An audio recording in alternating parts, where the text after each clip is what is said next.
नमस्कार, मेरा नाम ज्ञानेश्वर है और आप देख रहे हैं लाइव सिटीज। चुनाव का मौसम है, चुनाव परवान पर चढ़ा है और हमारे साथ न्यूज रूम में है जेडीयू के तेज तर्रार प्रवक्ता अभिषेक झा जी। स्वागत है। बहुत बहुत धन्यवाद आपका। अभिषेक जी, 15 साल से सरकार आपकी है, ठीक है, बीच में आप कहीं और थे लेकिन अब जेडीयू में है, सरकार आपकी है।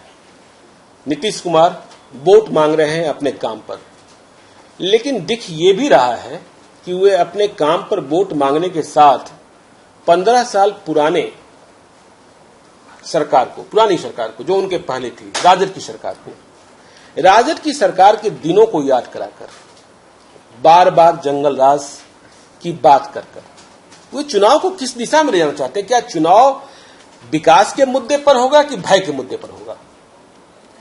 सबसे पहली बात यह है कि पूरा जनता दल यूनाइटेड, पूरा एनडीए 15 वर्षों में जो विकास कार्य नीतीश कुमार जी के नेतृत्व में हुए हैं और नीतीश कुमार जी ने विभिन्न क्षेत्रों में जितने भी काम किए हैं उसको लेकर चुनाव में जा रहे हैं। हम जनता को बता रहे हैं कि हर एक क्षेत्र में सरकार की तरफ से नीतीश कुमार जी के विजन के अनुसार कितने काम हुए हैं, 7 निश्चय के हिसाब से कितने काम हुए, ये सबसे पहली बात है हमारी तरफ से। और दूसरी बात, चूंकि विपक्ष में जो लोग हमारे सामने हैं या जो बिहार विधानसभा में विपक्ष है, जो लोग वोट मांग रहे हैं जनता से, उनकी सच्चाई बहुत सारे लोगों को नहीं याद है, इसलिए हम उन 15 वर्षों की चर्चा करते हैं। चलिए, आप तो बड़े वरिष्ठ हैं, मैं एक बात बता दूं बस कि जो भी युवा है जो पहली बार वोट देने वाला है, दूसरी बार वोट देने वाला है, उसने 15 वर्षों पहले जो दौर बिहार में था उस दौर को नहीं देखा है। अच्छा, तो जो बुजुर्ग हैं, जो लोग उस वक्त थे बिहार में, उन्होंने जो एक्सपीरियंस किया था बिहार में, जो स्थिति थी यहाँ पर, खास करके लॉ एंड ऑर्डर की जो स्थिति थी, और डेवलपमेंट की तो खैर बात ही नहीं करनी है, सड़कें थी ही नहीं, हमने तो सड़कों का जाल बिछाया है।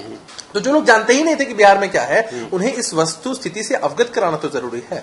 बस सोशल मीडिया पर हाय हाय चिल्लाने से थोड़ा ही होता है। क्या अवगत कराना चाहते हैं? देखिए, आप कह रहे हैं विकास की बात करें, कितनी फैक्ट्रियां लगा दी, सवाल तो पूछे जा रहे हैं आपसे। देखिए, हम अब सबसे आप अगर चर्चा करेंगे तो फैक्चुअल हर चीज कह रहा है। आप जैसे ना एक सिंपल सी चीज समझिए कि बिहार में पहले सड़कों का जाल था ही नहीं। अच्छा, सड़कें थी ही नहीं। लालू यादव जी कहा करते थे कि अगर सड़कें बन जाएंगी तो उससे मोटर गाड़ियां चलेंगी, अगड़ों की गाड़ियां चलेंगी और आपके जो मवेशी है वो इससे दब जाएंगे, सड़कें नहीं होनी चाहिए थी, लोगों को बेवकूफ बनाते थे। अच्छा, नीतीश कुमार जी के नेतृत्व में बिहार में 95,000 किलोमीटर सड़कें बनी। तो 2015 में ही बन गई थी, 2020 का मुद्दा कहां से बन गया? देखिए ना, जैसे हमने 15 वर्षों में जो विकास कार्य किए हैं हम उसकी चर्चा करते हैं। अगर आप विगत 5 सालों की बात करें, जो 5 साल अभी बीते हैं, अभिषेक जी बहुत ईमानदारी से आप बताइए। सरकार कहती है कि 6 घंटे में बिहार के किसी भी हिस्से से हम पटना चले आएंगे। अब कह रही है सरकार की 5 घंटे में चले आएंगे। चलिए ना यहाँ से पालीगंज, चलिए ना यहाँ से आरा, चलिए ना यहाँ से गया। यदि आपके पास हूटर और शूटर न हो तो इतना जाम लगा रहता है। देखिए, अब कोई कहे जैसे 365 दिन के 365 दिन, एक दिन की बात नहीं, क्या व्यवस्था है? पहले गंगा पे पुल नहीं हुआ करता था, अब हमने गंगा पर इतने पुल बनाए। जैसे जैसे जनसंख्या में वृद्धि हो रही है, जेडीयू के नेतागण और बीजेपी के जो सुप्रीमो होंगे और जेडीयू के जो सुप्रीमो होंगे वो तो 5 घंटे में पहुंच जाएंगे, लेकिन आम आदमी।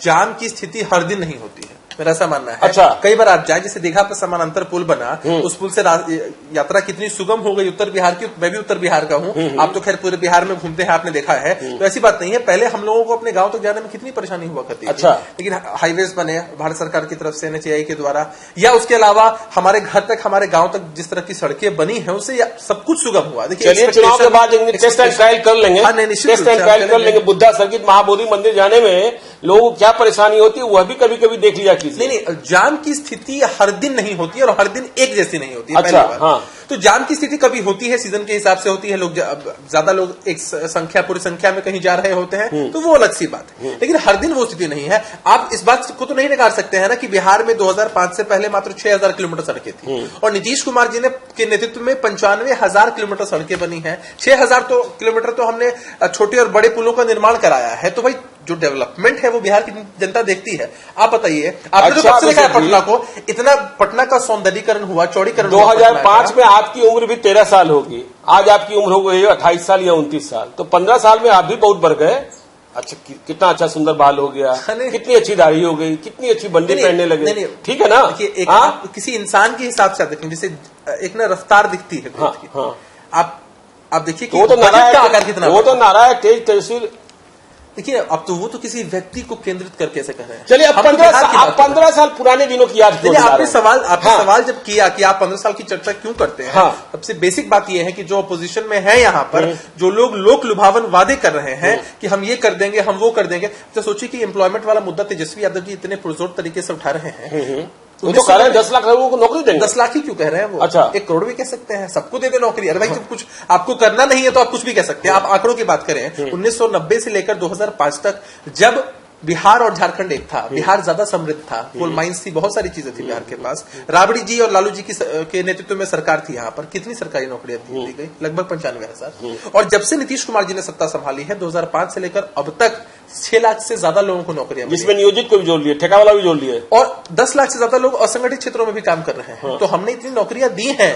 और जो लोग, जिन लोगों को नियोजित ठेका वाला भी ना, नहीं, ये मैं जो आपसे बात कर रहा हूँ, ये परमानेंट नौकरियों की बात। अच्छा, परमानेंट नौकरी की बात कर रहा हूँ। उनके 95,000 और हमारे 6 लाख की बात। और असंगठित क्षेत्रों में तो 10 लाख से ज्यादा लोग काम कर रहे हैं, प्रतिदिन काम कर रहे हैं। अब जैसे आप ये समझिए कि आधारभूत संरचना का इतना निर्माण हुआ है, यह तो नहीं छिपा हुआ है ना आपसे। इतने सारे फ्लाईओवर्स बने हैं, इतने सारे रोड्स पुल बने हैं, तो आखिर यहाँ जब काम हो रहा होगा तो यहाँ के लोकल लोगों को ही रोजगार मिल रहा होगा। तो ये भी तो एक तरह का रोजगार हुआ कि भाई बिहार में व्यवस्था नहीं थी लेकिन हमने लाई। और आप बात करते हैं इंडस्ट्रीज की, बिहार में इंडस्ट्रीज लगी भी है। और दूसरी बात है कि हमें एक घर मिला, उस घर में ना खिड़की था, ना दरवाजा था, पूरा टूटा फूटा हुआ था और पूरा हर तरफ डैमेज था वो घर। तो पहले उस घर को हम रहने लायक बनाएंगे, तब तो बाहर से किसी को लेकर आएंगे। लालू जी और कब लेकर आइएगा? नीतीश कुमार जी ने कुछ महीने पहले भी साफ पिछले कुछ वर्षों में कितना बार आपने इन्वेस्टमेंट मीट किया? सवाल तो उठ रहे हैं ना। देखिए, अब टीसीएस का इतना बड़ा सेंटर खुला, पास में खुला, आप देख उसे बहुत बड़ा सेंटर मानते हैं आप? नहीं, बिहार के लिए, बिहार के हिसाब से, बिहार में यहाँ पे शुरुआत नहीं होती।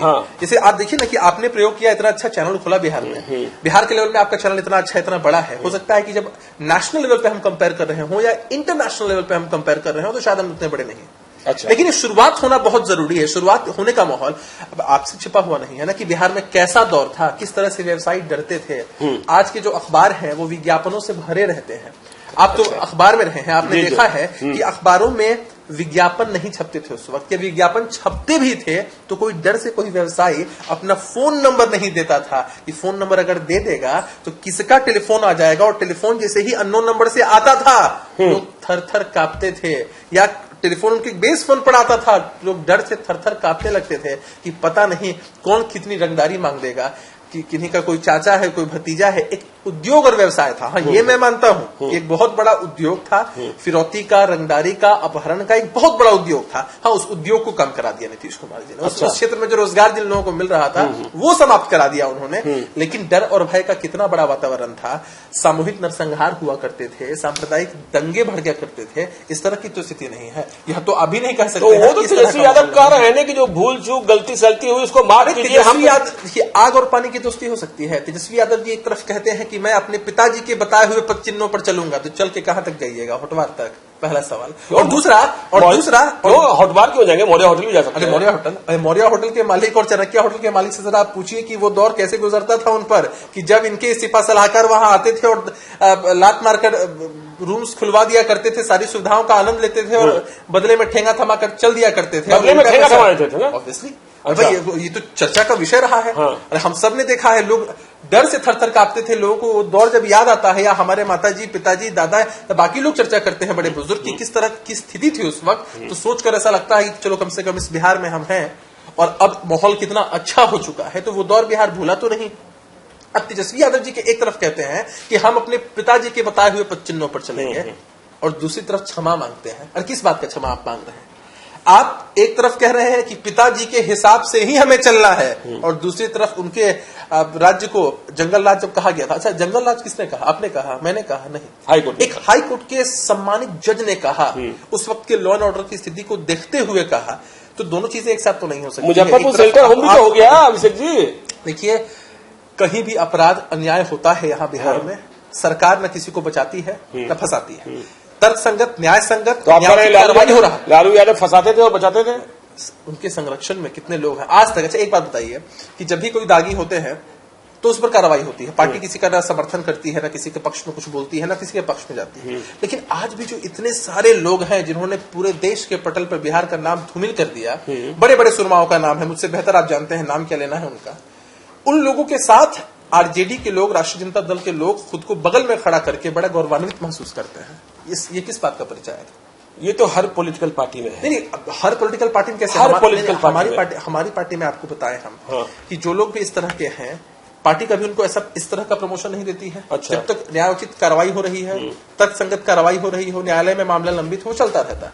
कभी किसी के आपने लालू जी ने जिन नामों से हमारे पार्टी में है, और ऑन स्क्रीन कहा था, ये ऑफ स्क्रीन की बात मैं नहीं कर रहा हूँ, बड़े गर्व के साथ कहा। आपकी पार्टी में भी अनंत सिंह थे। देखिए, अनंत सिंह हमारी पार्टी में थे। हाँ। उन्होंने पार्टी छोड़ी, उन पर बहुत सारे मामले थे। हाँ। जेल जाना पड़ा, कार्रवाई हुई। हाँ। कितने साल बाद पार्टी में नहीं है वो। हाँ, नहीं, अब नहीं है ना, पार्टी में नहीं है वो। मंजू वर्मा है ना। देखिए, मंजू वर्मा जी पर कानूनी जो भी प्रक्रिया है वो चल रही थी।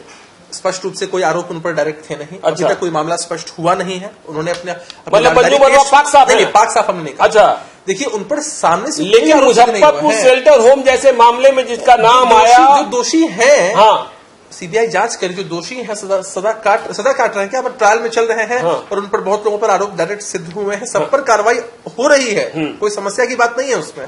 हम बस इतना कहना चाहते हैं कि किसी भी तरह। अच्छा, एक बात बताइए, पटना जिले के रीताल यादव हैं, आप देखिए कि कितने मामलों में सजा हुई और निकल के आए थे। लोकसभा के चुनाव में जब लालू जी को लगा कि उनकी बेटी उनके सहयोग से नहीं जीत सकती है, क्या किया था उन्होंने? उनके घर गए, उनके पिताजी का पैर छू के प्रणाम। अच्छा अभिषेक झा जी, एक ट्रांसफर पोस्टिंग की इंडस्ट्री भी है, और अभी हाल ही में बवाल हुआ कि सीओ के ट्रांसफर में पूरी पोस्टिंग ही बेच दी गई। राम नारायण मंडल, बीजेपी के मंत्री, और हंगामा इतना बढ़ा कि पूरी ट्रांसफर पोस्टिंग को कैंसिल करना पड़ा। लेकिन उसी राम नारायण मंडल को बीजेपी ने भी टिकट दे दिया एनडीए से। तो आप कहाँ हैं? आप भी तो इंडस्ट्री बाहर है ना। नहीं, देखिए, हाँ, आप ये बात समझिए कि ट्रांसफर पोस्टिंग की इंडस्ट्री ये लोग कहते हैं। हाँ। जिन लोगों को अपना ट्रांसफर उस हिसाब से नहीं मिल पाता होगा या खुश नहीं होते होंगे वो लोग तो निश्चित रूप से आरोप तो भाई नीतीश कुमार को आरोप नहीं, किसी भी डिपार्टमेंट की ट्रांसफर पोस्टिंग को कैंसिल किया गया, पूरी 200 से। नहीं, तो ये कहां से साबित होता है कि ट्रांसफर पोस्टिंग की कोई इंडस्ट्री थी या कोई वित्तीय अनियमितता थी उसमें, या किसी तरह का गड़बड़ी थी? हो सकता है किसी और कारण से किया गया हो। अच्छा, अपहरण हो सकता है। नहीं, किसी और कारण से। मैंने 3-4 कारण बताया। मैंने साफ साफ इनकार किया कि जिस तरह की बात आप कर रहे हैं, या जिस तरह का परसेप्शन विपक्ष बनाने की कोशिश करता है, या जो भी विरोधी बनाने की कोशिश करते हैं, वैसा नहीं है।